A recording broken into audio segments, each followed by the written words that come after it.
এই যে বন্ধুরা তোমাদেরকে দেখাচ্ছি আজকে ভিডিওর মাধ্যমে আমাদের চড়ক পুজোর কিছু ভিডিও।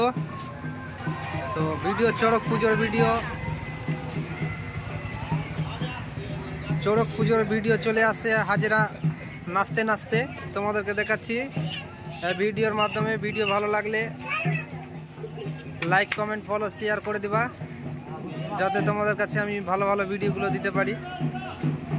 চলে আসছে আমাদের এই চড়ক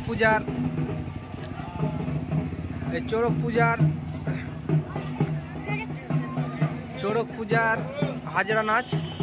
আজকে আমাদের এখানে পিঠে বংশী গাঁথা হবে এবং মানুষের মুন্ড নিয়ে খেলা করা হবে, মানে বিভিন্ন ধরনের তামাশা আজকে দেখতে পাবো, গাছ ঘুরবে।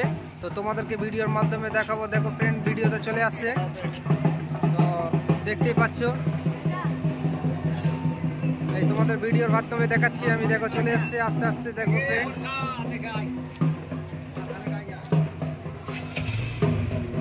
আস্তে আস্তে আমি যাচ্ছি কাছে। দেখো ফ্রেন্ড,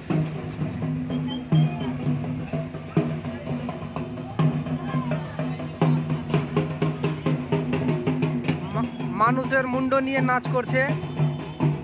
মরন্ত মানুষের মুন্ড কেটে নিয়ে এসে সেখানে নাচ করা হচ্ছে। তো তোমাদেরকে দেখাচ্ছি ভিডিওর মাধ্যমে। দেখো ভিডিওটা ভালো লাগলে লাইক কমেন্ট ফলো শেয়ার করে দিবা। দেখো ফ্রেন্ড।